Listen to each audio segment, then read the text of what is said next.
Bonjour et bienvenue dans cette vidéo. Je vais parler d'une des late breaking du jour qui s'intéresse à une molécule dans le cholestérol que vous connaissez, qui est l'évolucumab. L'évolucumab qui est actuellement réservé à des patients qui ont un cholestérol supérieur à 0,7 g par litre après syndrome coronaire aigu, un coronarien après syndrome coronaire aigu, qui ont des taux de cholestérol élevés malgré une association statine-ezetimibe. Et là, il s'intéresse finalement à des patients sans événements cardiovasculaires, des patients qui ont soit un diabète, soit des facteurs de risque, et ils les randomisent. Un groupe, ils ont l'évolucumab et un groupe, ils ont un placebo. Et ils ont un critère combiné MACE, d'événements cardiovasculaires majeurs.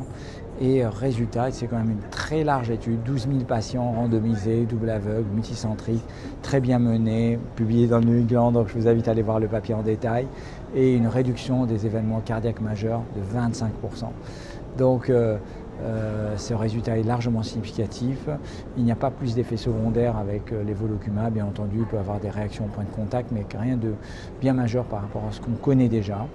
Et c'est clair, ça ouvre la voie finalement à ces molécules-là chez des patients à haut risque, mais qui n'ont pas obligatoirement fait un événement coronaire. Alors, est-ce que ce sera le cas en France? Je pense qu'il va falloir être encore patient. Vous avez vu la difficulté d'approvisionnement des inhibiteurs PCSK9 en France actuellement pour juste des patients coronariens à haut risque.